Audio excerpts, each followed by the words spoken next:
Hello, everyone. Welcome to this episode. Do you say that? Walking the path. My name is Paola Castro, and today we're going to be talking about how to go from powerless to powerful. I am here in Costa Rica, and I am very excited to tell you what I'm about to tell you. I used to teach this at Rythmia, and every time I would explain what I'm about to tell you, people will come and say to me, "Oh my God, that is such a good way to understand where I have been." So, what I'm about to tell you are the 4 stages of consciousness, the 4 levels of consciousness that you can be navigating in this moment. Why is this important? Because we're living in a time and age, as you know, everything is changing. Everything is shifting in ways that we don't even know what's going to happen. There's a lot of uncertainty. There's a lot of truths coming to the surface. There's a lot of movement. And in that movement, energetic movement that is happening right now, we can navigate it as a victim. We can navigate it as a control freak. Freaks in the room. You know who you are. I've been there. Sometimes I go there too. Very easy to go there. Or you can be a channel for spirit. Or you can make a habit of remembering every day the truth of who you are. So we can navigate these times in 4 different ways. Now, these are the teachings of my beloved teacher, Reverend Michael Beckwith, and this comes from the class that I used to teach at Rythmia called The Answers. You know, that class is still being taught at Rythmia and it's very powerful. Why? Because it brings you back to the most fundamental truth there is, and the most fundamental truth there is that there's nothing outside of yourself. Hello, MK. I'm good. Hassan. I hope I'm saying your name right. There's nothing outside of yourself. Absolutely anything outside of yourself. All of the answers live within yourself. You can insist that things are outside of yourself. You can go and get advice from everyone, but at the end of the day, you are the only one that has the answers for yourself. Sounds easier said than done, sounds common sense, but you know what happens with those things that are easier said than done? Do you know what happens with those common sense principles? Because they're common sense, we stop talking about it, and because we stop talking about it, we forget them. So let's remember today. So now this is a 2-hour class. I'm not going to teach it for 2 hours. I'm going to teach it for 20 minutes. So I'm going to do a little crash course, how to go from powerless to powerful. And in the 4 stages of consciousness, what Reverend Michael teaches us is that these stages of consciousness are not linear. You can be vacillating between stages. Now, these stages are not for you to criticize yourself, for you to shame yourself, for you to judge yourself or others. These are simply, it is simply a tool for you to have more self-awareness. Know the truth, and the truth will set you free. Now, this is the truth about yourself. One of the most dangerous lies that we hear are the lies that we tell to ourselves. And you may say, "Paula, I don't tell lie to myself." Well, sometimes those lies are dressed in the form of a victim. The victim looks for someone to blame and shame so that it doesn't have to look within. Now, I know the word victim sounds so hard. I don't like it very much because it makes me feel so yucky.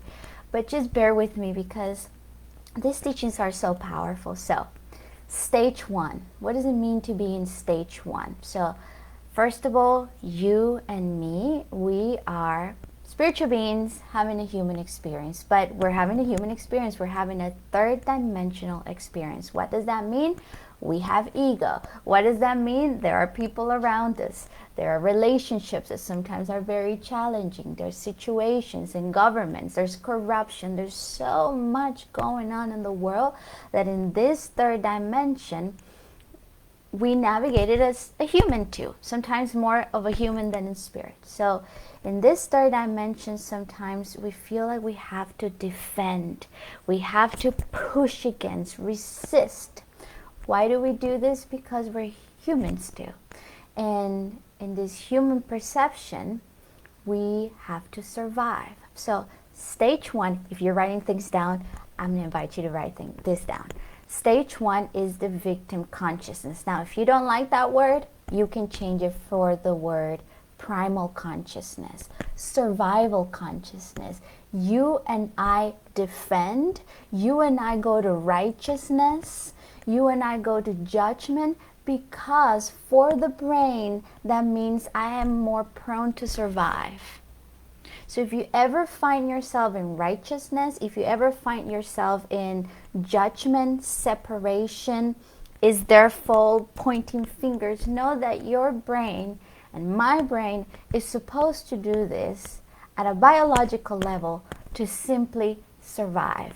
In fact, yesterday I was talking to a client and she's like, I don't know why my family and myself, we're so righteous. It feels good to win a battle, to win an argument.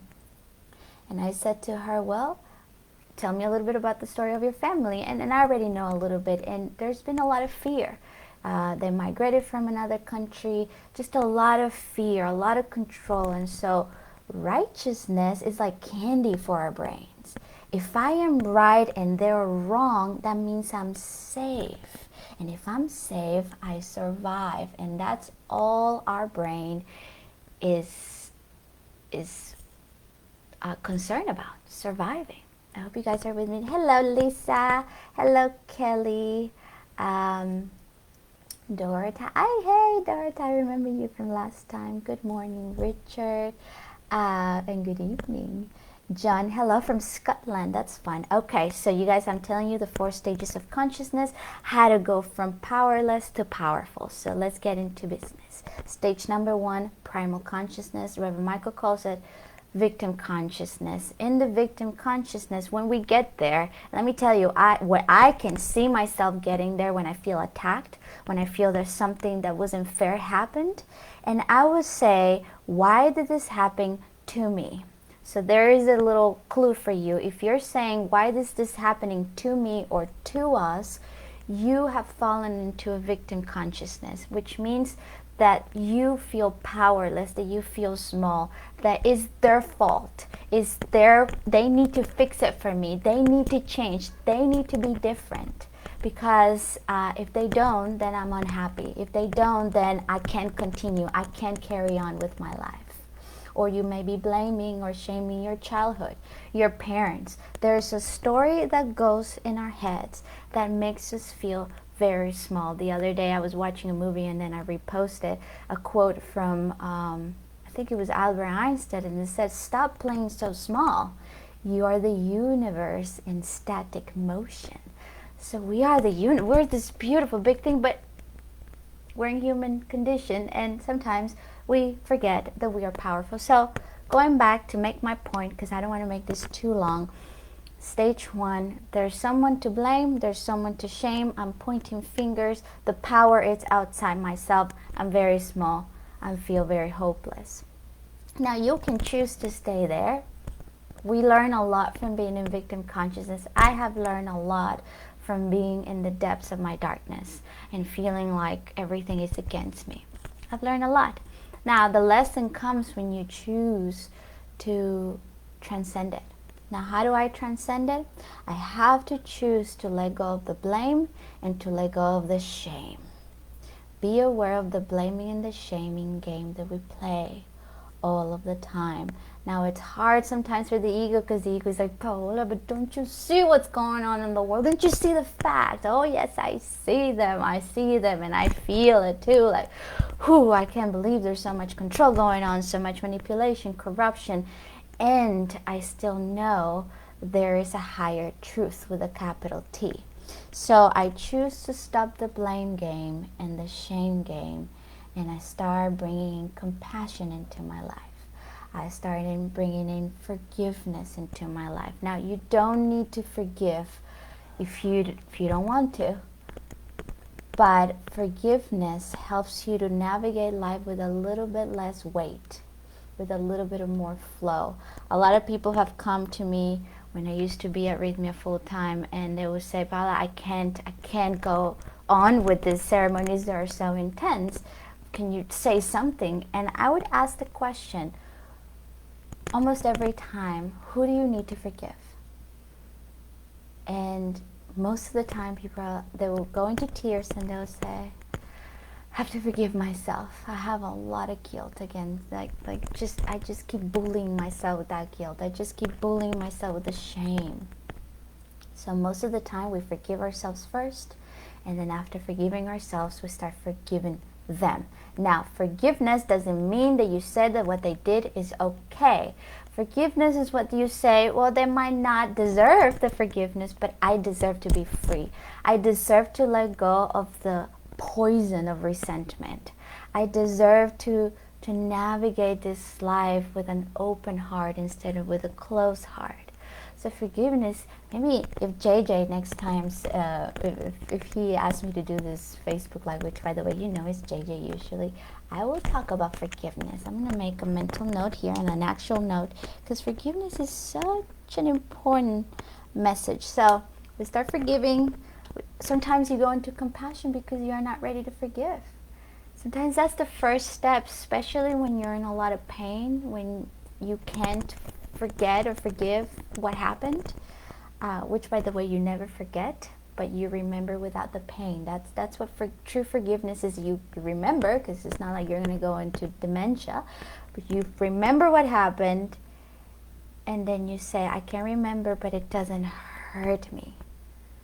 I can see clearly. I can see from a different perception. So we start letting go of the blame and the story. Remember Michael this morning said in the archives, I was listening to him, and he said, drop the story and accept the glory. I love when he comes up with things that rhyme. Drop the story so that you can embrace your glorious self. But I'm not going to get ahead of myself. So that's stage 1, we're in victim consciousness. Let me tell you something. I haven't been able to not go there. I still go there. But I see myself very quickly now. My awareness has been expanded in the last 10 years of doing this work, where I go, oh honey, Paola, you're going into victim consciousness. Remember, you are the creator of everything. And also taking responsibility for your reality, it's another way of freedom, so much freedom when there's no one to blame. There's so much freedom there, you guys. Hi David, I love Michael's teachings. Yeah, I love that you love that. Hi Kay, hi Dorota. In a moment I'll read your comments in full, but I want to continue. So now what happens after you transcend stage 2? Then you go into stage 1. Then you go into stage 2. Stage 2 is the manifest consciousness. This is the consciousness that makes things happen. This is a beautiful state of consciousness, because you say, you know what? I'm not a victim anymore. I want to have a better life. I want to have a better health. I want to be in more harmony with my family. So you go ahead and buy that book that everybody keeps recommending about communication. You go ahead and watch this Facebook Lives, because you want to be reprogramming your brain, your neurological connections. One time someone said, well, this seems like brainwash, all the positivity. And I'm like, yeah, and so what? What a beautiful brainwash, to brainwash my brain with positivity. You've been brainwashed with negativity all your life. Why don't you just keep being brainwashed with the positivity? Now, I'm not talking about bypassing anything. I'm not talking about denying that things happen, but it's opening your heart for hope and opening your heart for truth, which also includes the shadows sometimes, but you open your heart for all of the possibilities. So I just get very excited because I want to talk so much more about each stage, but I'm just going to invite you at the end to go look for The Answer Is You book by Reverend Michael, because he talks about it in depth there. But so stage 2, manifest consciousness. I'm going to make this happen. So you do your thing. You start the nutritional plan. You go to the gym. You start breathing more in the morning. You start connecting to yourself more than you connect with the news. You do the work. And then you start seeing the law of manifestation working with you. You start feeling like you're co-creating with some energy, some intelligence, and you're like, ooh, this is fun. You start seeing the synchronicities. You start feeling good. And there are some moments in this process of co-creation where you are doing the things that you're supposed to do, and still Spirit says to you some way or another, there's so much more that you can see.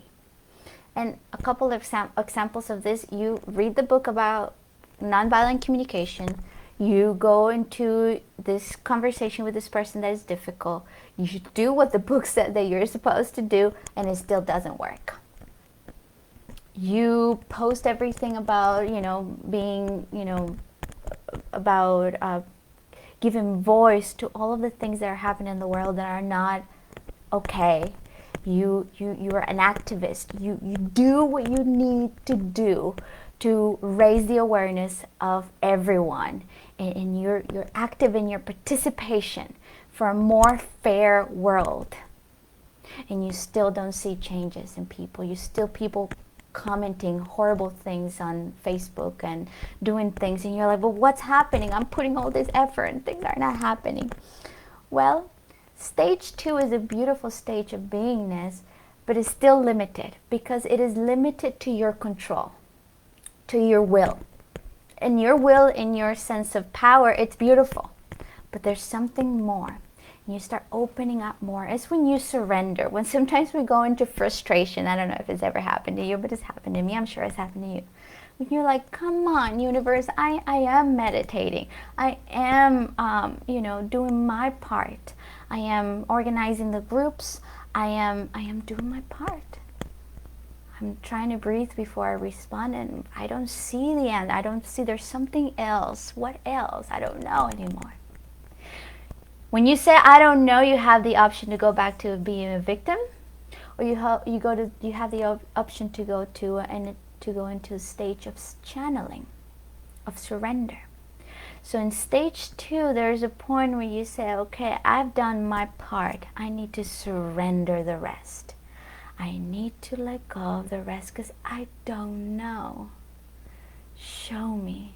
And you stop seeing with the physical eyes, and you start opening up the third one. You start opening up the inner eye, the inner ear. You start opening yourself up for new possibilities, and you get very quiet. You go to the center of your heart and you start listening. So here we're entering to stage 3. So stage 1, I'm a victim, everything is against me. When you're ready to let go of that, you let go of the blame and the victim story. You start being compassionate with self. You start forgiving yourself and forgiving others. Then you go into stage 2, which you start manifesting with the law of manifestation. You see the movement because you show up as a diligent student. You use your own will, your own power. And then one day the universe says, I am so, so grateful that you're doing your part, but I need you to now stay quiet. Stay quiet. This morning I was working out with some friends, and one of them, we were talking about whether to eat meat or not eat meat, fish and vitamin B. And I have one friend, she's so diligent. She has read every book, everything. She has tried everything because she has something that she wants to heal in her body. And sometimes she'll come to me and tell me a very specific story, and she's like, this is the answer. And I'm like, okay, fine, let's try it. And then months later, she was like, well, now I read this other thing. So today she said, you know what? I've read so much, I've done so much, that she's landing in the knowing that she has to listen to her body now.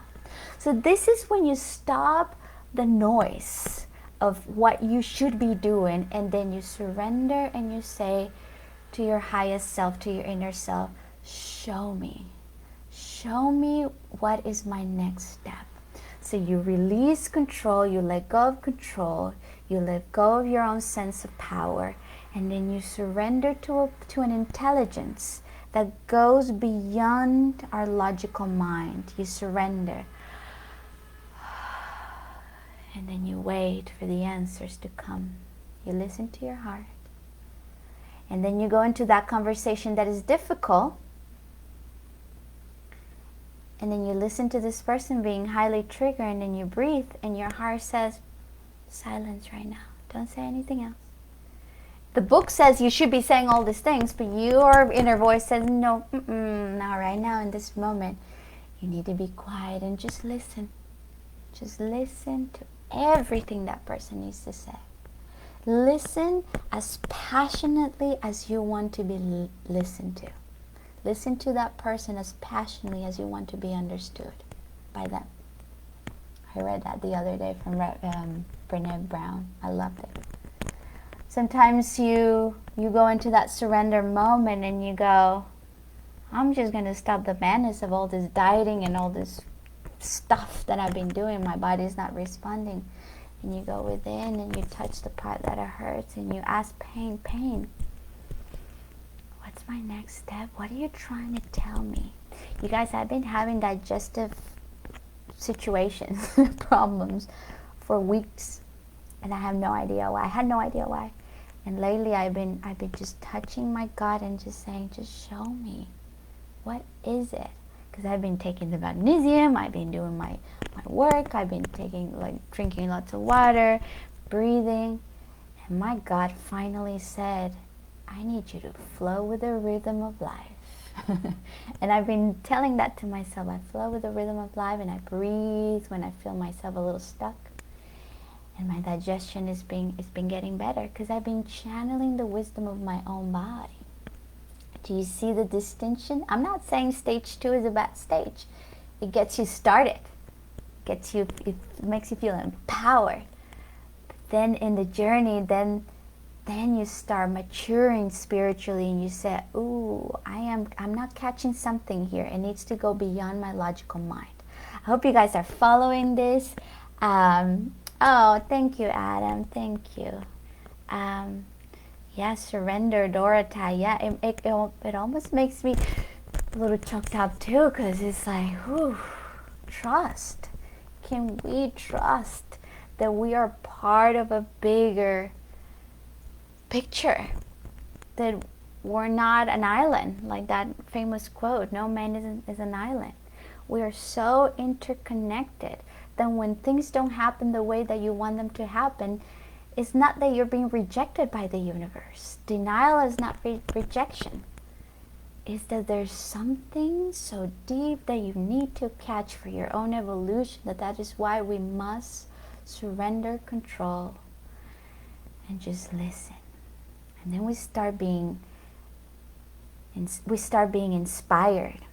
Then we start getting more inspired action. So a lot of people, especially when I tell this to my husband is, but that doesn't mean that you're going to sit down on the couch and not do anything. And I said, no, I'm just waiting for that inspired action that puts me in the zone, in that space that you're doing, but you don't feel like you're doing anymore. You're in the zone, like an athlete performing, like an artist, like a dancer, like a painter.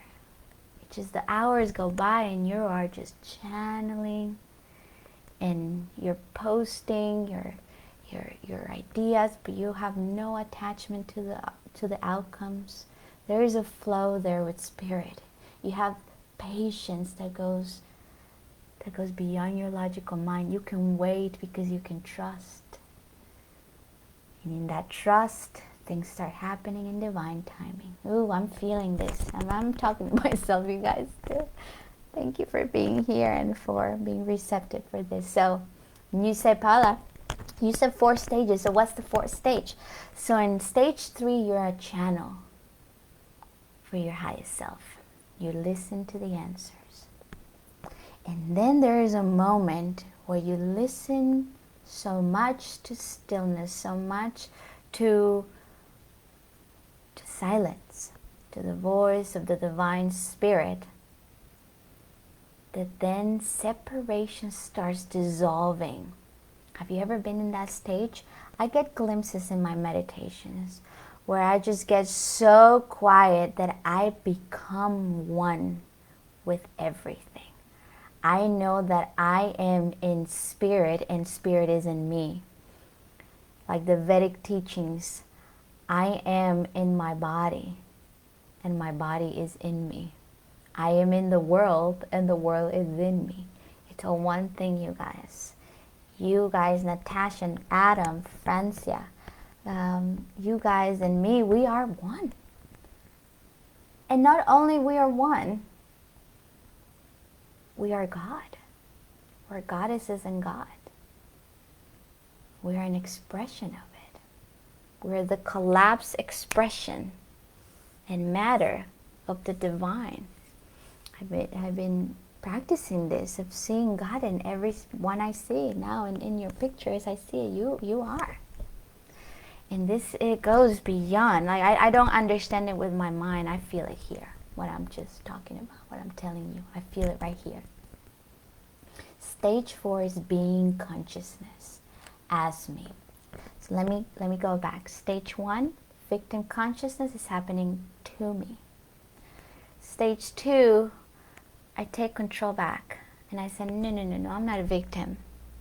I'm going to do what I'm being called to do. I'm going to do my part. I'm going to show up. So it's happening by me, to it. Stage 3, you do your part and you surrender the rest. And now it's not happening by you, but it's happening through you. You're a channel, you're a vehicle. And then you do that so much, you master channeling, that at some point you're like, oh my God, I am that I am. I am. Woo, trippy. And you feel it, and you feel oneness and ecstasies, and people reach enlightenment. I don't know if that's your call for this life. But then you understand it all. Now, I haven't met someone in real time that lives in stage 4. I know some gurus in India, like some teachers have lived there. I know Reverend Michael, when I hang out with him, like he goes into that oneness stage. You can feel the vibration. But this is not a competition. This is not a race. This is just a tool to be aware. Where am I right now? Especially when you're in victim conscious, it really helps me to see me when I'm a victim. Oh no, I'm blaming. No, I created this. Oh, look at me, I'm grasping, I'm holding on. Let go, Paola. Open your arms, open your hands, let go. Don't hold on to that outcome, just let go.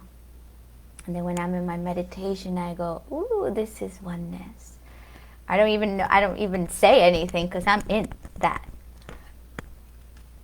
So these are the 4 stages of consciousness. This is how you can go from powerless to powerful, to everything that there is. Forgive, forgive, forgive, let go of control, surrender, and remember, you're one with it all. See God in everyone's eyes. Oh, it's one of the most funnest, most profound activities I've been doing lately. And then I forget, and then I remember, and then I forget, and then I remember. But I hope this served you guys. I'm going to read for a moment everything you've said. Dorota said that she needed to hear this. Adam says, row, row, row your boat. Still remember? Yes. I could talk about that one day too. The row, row your boat. Your boat, nobody else's boat. Only your boat you can row. Natasha, I've stumbled here meant to be. Thank you for just. I needed a reminder. Yes, I'm so glad. I'm so glad you came. And this is synchronicity. You've been asking for a reminder, and here's a reminder. So I'm so happy to be part of that reminder. Sue, yes, we are. We're all creating our collective dream. Thank you so much for this. Thank you, Sue. Yes, we are all. This is not a one-man show. This is a community collaboration. So do your part and trust that everywhere in the world there are more people like you doing the little work. You know what, you guys? I live in Costa Rica. There's so many ants in nature that I live around. So many kinds of ants. Observing the ants, and I'm sure where you live there's lots of ants too, but observe an ant doing the little work that they do. They grab the little leaf or whatever it is that they all carry. Sometimes they come into a little community and they all carry this bug. Me and my husband, we just observe like, wow, what a diligence, what a reverence for their work. They're not comparing if they're doing enough work than to other ants or other species. They're just doing their part, and it's perfect. All collaborating with each other. So that's what we're called to do, our own work, like a diligent end, trusting that our brothers and sisters in the world are doing their part, and there is something moving. The energies are moving, you guys, and this is going to get better. This is going to get better. All right. Thank you, Kay. Thank you, John. Thank you, Richard. Thank you, Helen. Thank you, guys. Have a great day. This was 30 minutes, a little longer than I thought, but I got very excited with your energy here. Life is good and all is well. Have a great day. I'll see you next time. Not sure when that is, but it will be a surprise. Goodbye.